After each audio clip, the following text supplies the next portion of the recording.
sesuatu yang gue baru kayaknya 3-4 bulan ini pelajari dong. Jadi gue baru, karena mungkin pengaruh dari teman-teman juga. Teman-teman gue tuh banyak yang semua sehat-sehat. Sebenarnya gue tuh paling gak sehat lah di antara pergaulan gue ini. Gue paling gak sehat. Teman-teman gue tuh semua suka lari, suka gym, suka hit, ya? olahraga gue cuma basket, itu pun waktu SMA, dan sekarang udah gak pernah olahraga lagi. Ya paling gym seminggu sekali lah gitu. Itu pun mager-mageran. Jadi longevity itu, apakah kita sekarang itu di tahap yang teknologinya itu udah bisa untuk anti aging atau belum? Wah, ini menarik nih. Karena penelitian-penelitian tuh ada alasan kenapa kok sekarang teknologi yang terbarukan di health itu penelitian mengenai stem cell. Bisa dijawab, dan prediksimu benar. Jadi longevity di dalam usia ini akan menjadi sebuah isu terkini. Memang benar, memang betul. Dan akhirnya ada dua pendapat di sini. Longevity yang pertama, dia itu hidupnya dengan straight edge. Aku bilang jadi ya menjauhi minum, terus dia hidup tanpa rokok, dia sangat clean eating, olahraga tiap hari. Yang kedua itu dia fokus ke penelitian stem cell. Stem cell ini kan sebenarnya penelitian dan anti-aging yang sudah dikembangkan di beberapa negara dan akan menjadi future dari health. Dan itu jawabanmu benar. Nah, jawabanku adalah what if kalau kita bisa melakukan dua-duanya. Kalau di Indonesia untuk stem cell sendiri itu masih jarang ya. Ada beberapa klinik dan rumah sakit yang sudah ada, tapi tidak semasif Korea Selatan, Taiwan, Inggris, dan kawan-kawannya sama Jepang. Jadi jawabannya itu benar. Kenapa kok orang olahraga? Karena ya endingnya adalah, ini kembali lagi pas pandemi, mereka tahu bahwa orang meninggal karena COVID rata-rata punya komorbid. Jadi mereka akhirnya ketakutan untuk komorbid ini kan. Jadinya mereka menjaga dengan healthy lifestyle. Gitu. Nah, Ivan aja lari kan, sampai mereka buat semua itu aktif saya banget. putih coffee. Iya, saya suci coffee bikin buat lari. Bikin lari lagi. Iya, itu adalah plot twist yang tidak aku menduga. Tiba-tiba buat event olahraga. Siawi. Karena gue juga bilang ke Ivan dan anak-anak, menurut gue tren kedepannya akan berubah, Dok. Jadi tren kedepannya itu bukan cuman minum tuh udah gak keren zaman sekarang. Yang keren tuh lari, naik sepeda, main pedal. Itu yang keren tuh itu. Jadi udah mulai shifting. Nah, ini pertanyaan gue, pernah dengar Brian Johnson gak? Iya. Nah, Brian Johnson kan punya misi, dia orang yang sangat kaya tadinya, bikin startup udah exit, terus dia misinya nggak pernah mati kan. Betul. Jadi dia itu bikin yang namanya blueprint. Dari blueprint ini menurut dia yang pertama paling penting tuh tidur. Ya. Tidur, habis itu makan. Kalau gue nggak salah, habis nutrisi yang masuk tuh, jadi dia kontrol gini. Kalau makanan dia bukan apa yang dia pengen makan, tapi apa yang organnya sebenarnya pengen makan. Iya, betul. Dia tanyanya terbalik tuh. Karena menurut dia organ tuh ada umurnya. Iya, jadi kalau lu bisa atur umur organnya, itu lu bisa hidup, basically lu bisa delay agingnya. Jadi dia delay aging 0,67. Gak tau kalau dia bener atau salah kan. Iya. Jadi basically dia jadi manusia yang paling banyak dites semuanya ini untuk longevity. Karena tikus sekarang udah bisa terbukti hidup lebih panjang sekarang. Iya. Tikus tuh udah bisa. Menurut lu mungkin gak manusia itu bisa perpanjang perlambat aging bisa seperti itu? Dengan teknologi sekarang ya. Karena aku melihat sendiri masalahnya. Jadi melihat sendiri. Iya, ini melihat sendiri. Jadi karena gue lagi pengen, jadi aku penasaran. Gue jadi penasaran. Akan ngomong di 3 hal ini. Pertanyaan menarik, aku gak pernah namanya, aku udah menduga akan muncul pertanyaan-pertanyaan aneh kayak gitu. Asu dia susah lagi jawab.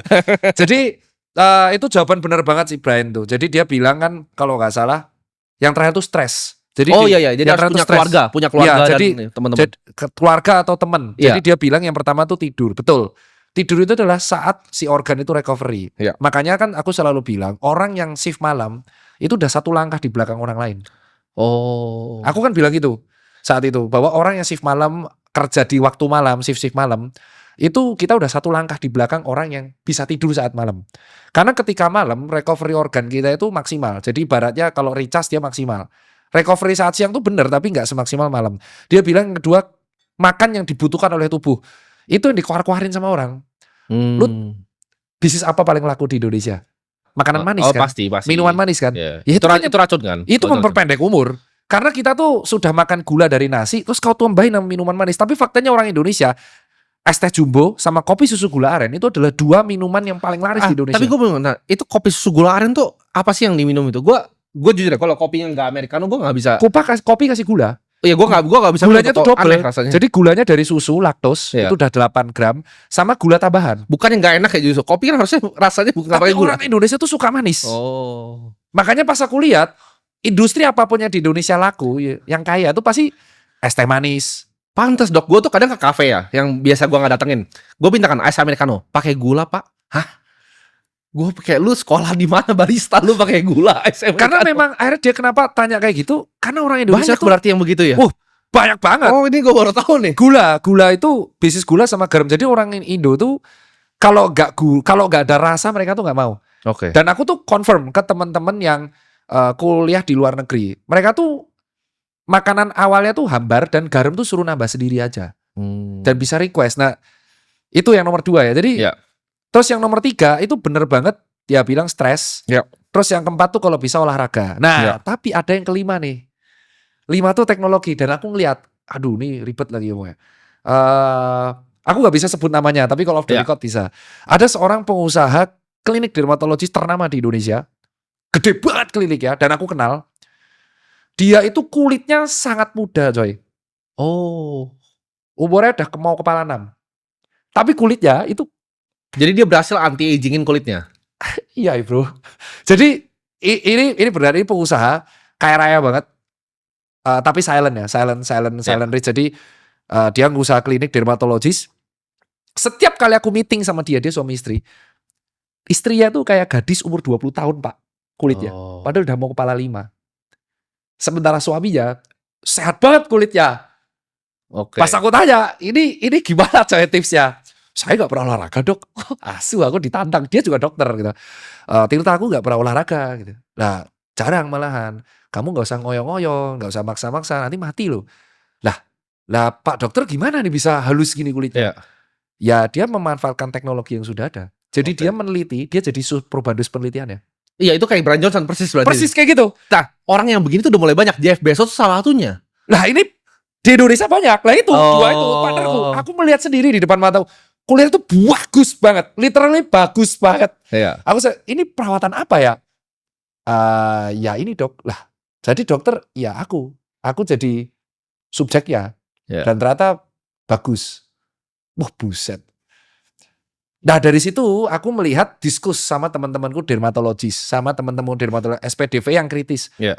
Kayaknya future kita besok health technology, Oke. longevity. Entah itu di Longevity, ya. kulit atau organ. Oke. Nah ini kan kita mungkin bahas yang pertama dulu ya, tidur ya. Ha-ha. Tidur ini gue ada pertanyaan dok. Kalau Brian Johnson dia punya protokol, dia tidur jam 8.30, dia bangun tuh jam 5, jadi sekitar 8,5 jam. Dia selalu tidur perfect sleep selama setahun. Gue itu nggak bisa dok, tidur jam 8.30. Mungkin karena lifestyle juga, karena di living juga. Gue kan tidur tuh malam. Ya lu gabut kayak gini, rumah Ya. segede ini, uang sebanyak itu, saya sudah tahu. Iya. Jadi gue biasa tidur tuh jam 3 dok. Tapi gue gini, gue tuh dulu kan waktu belum punya duit masih gawe, itu tidurnya tuh kurang. Jadi kayak mungkin 5-6 jam. Sebenarnya jelek banget itu kan. Tapi kalau sekarang tidur tuh kayak prioritas utama gue. Gue nggak peduli, gue tidur bablas. Jadi bisa tidur jam 3, itu bangun bisa jam 11, bisa jam 12. Oke. 8,5 bisa sampai 9 jam bahkan. Oke. Nah itu mendingan, itu lebih jelekkah begitu yang dari malam, dari subuh ke pagi, ke siang banget, atau mendingan gue mundurin kayak ke jam 10 buat ini? Oke, ini jawabannya ada. Jadi di zaman dulu kan kita menganggap penelitiannya itu ada bahwa tidur yang siang nggak bisa gantiin tidur yang malam. Ternyata penelitian terbaru kan teman-teman, dan itu yang nge-share teman-temanku dokter saraf juga. Yang penting itu durasi tidurnya. Oke, tapi berarti Jam berapapun itu. yang namanya circadian rhythm itu nggak ada yang Plot matahari twist-nya itu. Nggak Jadi ada.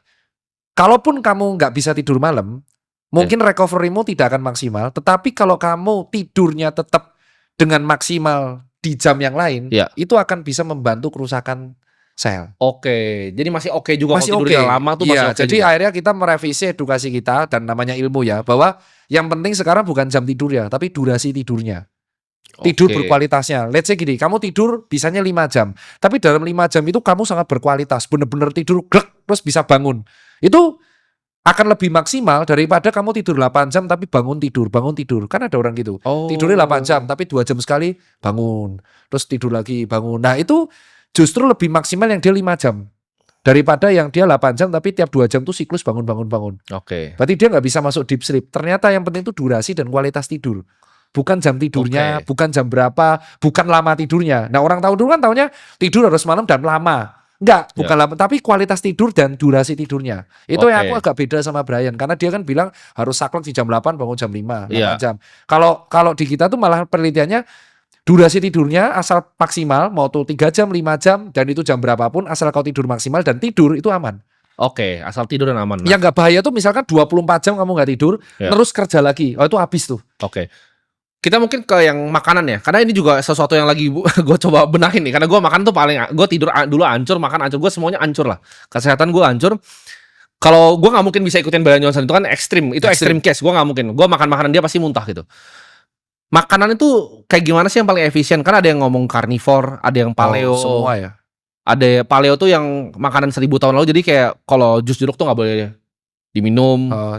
Yang perlu diolah pakai teknologi modern tuh nggak bisa. Jadi makanan yang harusnya busuk sebenarnya. Okay. Makanan fresh. Diet apa sih yang harusnya dilakuin sama manusia buat efisien? Kita tuh omnivora itu dulu. Dah, Oke. kita tuh basicnya omnivora, terlihat dari gigi. Jadi kalau carnivore diet itu bisa bahaya? Enggak, bisa bahaya bisa enggak, tergantung genetiknya. Nah ini kadang orang tuh nggak tahu bahwa kita tuh punya genetik. Dan genetik orang sekarang tuh, ini aku harus tahu ya. Aku harus ngomong bahwa penyakit zaman sekarang itu terkait banget sama genetik. Dan aku tuh nggak bisa mencegah itu. Rata-rata orang yang memiliki bapak ibu serangan jantung, itu dia juga akan kena di masa akan tua. Oke. Sama ya. Nah pola makan yang habitnya benar bagiku adalah karena basicnya manusia tuh omnivora. Dan kita nggak bisa membantah itu. Basicnya itu tuh omnivora. Kita bukan herbivora, kita bukan karnivora, kita omnivora. Ya. Jadi kita mau makan plant itu bisa, kita makan karnivor itu bisa. Sisanya tergantung habitnya. Yang salah adalah kalau kita makan ultra processed food, that's it. Oke. Ya. Itu dulu yang dihindari, itu dulu. Junk food juga jangan. Iya. Boleh, ultra processed food tuh ada orang yang, wah dok saya nggak bisa kalau nggak makan itu. Boleh, tapi bukan tiap hari. Oke. Kayak cheating days lah. Kayak, wah aku pengen banget nih makan mie instan atau kita makan nugget itu, it's okay. Ya. Itu yang pertama, kita basic omnivora. Jadi kamu mau makan vegetarian, kamu mau makan carnivore itu sebenarnya nggak ada yang salah. Ya. Karena kita basic omnivora. Jadi kita bisa makan plant based atau hewani based. Itu yang pertama. Yang kedua adalah minimalisir ultra processed food. Ini yang sebenarnya membahayakan Amerika Serikat. Ya. Sangat bahaya di sana. Obesitas Karena, iya, karena mereka tuh di sana habitnya pagi burger, siang fast food, sore nugget, dah gitu terus tiap hari. Ya. Yang nomor 3 itu kontrol gula sama garam. Oke. Gula dan garam ini yang memperberat kerja ginjal berlebihan. Kalau kamu memang mau minum gula banyak, kamu harus adil. Oke, aku minum gula banyak, aku minum teh manis, aku minum minuman elektrolit instan yang gulanya banyak. Ya udah berarti kamu harus treadmill 30 menit. Oh, harus adil. Harus konsisten. Kalau kamu nggak siap untuk konsisten, wah aku nggak siap ya, harus lari atau nge-gym tiap hari 30 menit. Ya kamu jangan makan gula banyak. Oke. Ini mungkin gue ada pertanyaan yang ke racun dulu ya. Jadi Brian Johnson sebelum tidur, sebelum makan tuh racun terus dihilangin dulu. Racun tuh kan kayak rokok, alkohol, gula tuh masuk racun tuh. Bagi dia ya. Junk food, ultra processed food tuh racun tuh. Ya. Nah, gua tuh ada problem dengan, gue tuh nggak gampang addicted. Tapi kalau misalnya rokok, itu gue tuh pakai untuk nikotinnya dok. Jadi gue kalau misalnya minum ice americano ini, gue kena kafein sama gue kena nikotin. Gue kerja itu nggak tahu. Ini kalau gue ya, gue sih sama teman-teman dokter sih diketawain ya. Tapi makanya gue pengen nanya nih ke lu. Gue fokus banget. Jadi gue kadang harus pakai sisa bahkan. Jadi gue tuh bahkan suka manggil orang sisa private datang kantor gue sisa di kantor. Oh ya? Iya, biar gue tuh fokus. Jadi gue bisa minum kopi tuh gue banyak banget. Kafein tuh gue mungkin 4 kali sehari. Gue ekstrim. Kopi gue 4 kali nih, americano, terus gue sisa habis baru kerja itu wah. Oke, jawabannya itu memang kombinasi nikotin dan kafein itu memang ada efeknya kah itu? Iya, ke saraf simpatis. Itu skripsiku soalnya. Oh. Jadi jawabannya adalah ya nikotin dan kafein itu kombinasi akan meningkatkan sistem kerja saraf simpatis. Nah, kita harus tahu saraf simpatis itu sistemnya 2, flight and fight. Flight and fight. Jadi bertarung atau kabur. Kalau zaman purba dulu kalau hewan dia setiap bertarung atau kita kabur. Artinya kita menjadi fokus, adrenalin kita naik. Jadi kalau kamu mengkonsumsi kafein dan nikotin itu kayak eskalasi pangkat 4. Karena kafein sendiri itu stimulan, nikotin itu stimulan.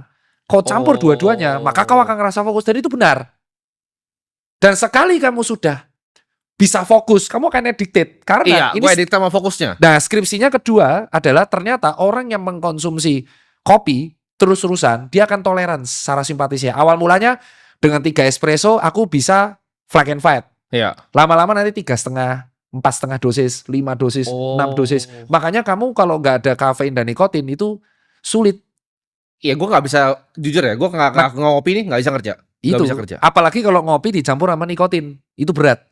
Oh. Nah, sekarang kita akan bahas yang rokok nih. Ini Nah. belum aku bahas di mana-mana. Brian Johnson tuh bilang kalau rokok itu yang pertama dihilangin sebelum tidur dan lain-lain rokok, karena rokok tuh dibilang minus 12 tahun pokoknya. Rokok tuh udah Iya, gitu iya. minus 12 tahun. Jadi ini kita akan bahas secara fair karena ini sering banget videoku di-cut. Iya. Aku nggak ada kesempatan untuk jelasin panjang. Rata-rata tuh hostnya tanya gini, menurut Anda lebih efektif mana? Tidak merokok tapi jarang olahraga atau olahraga tapi merokok? Ngeselin kan? Oh iya. Nah ini pertanyaan Kurang pinter soalnya. Iya. Ini kalau ngomong sengak banget ya. jadi ada 3 nih. Pertanyaannya adalah, kalau saya mau berhenti rokok, Iya. saya harus gimana? Rokok, vape, atau e-cigarette? Iya. Ini jawabnya agak dangerous ya. Tapi aku minta moga-moga teman-teman bisa mengerti ini semua dokter. Orang pecandu rokok, dia tuh addicted.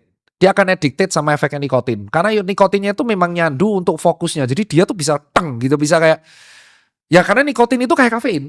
Orang yang sudah addicted sama Americano gak akan bisa lepas sama Americano.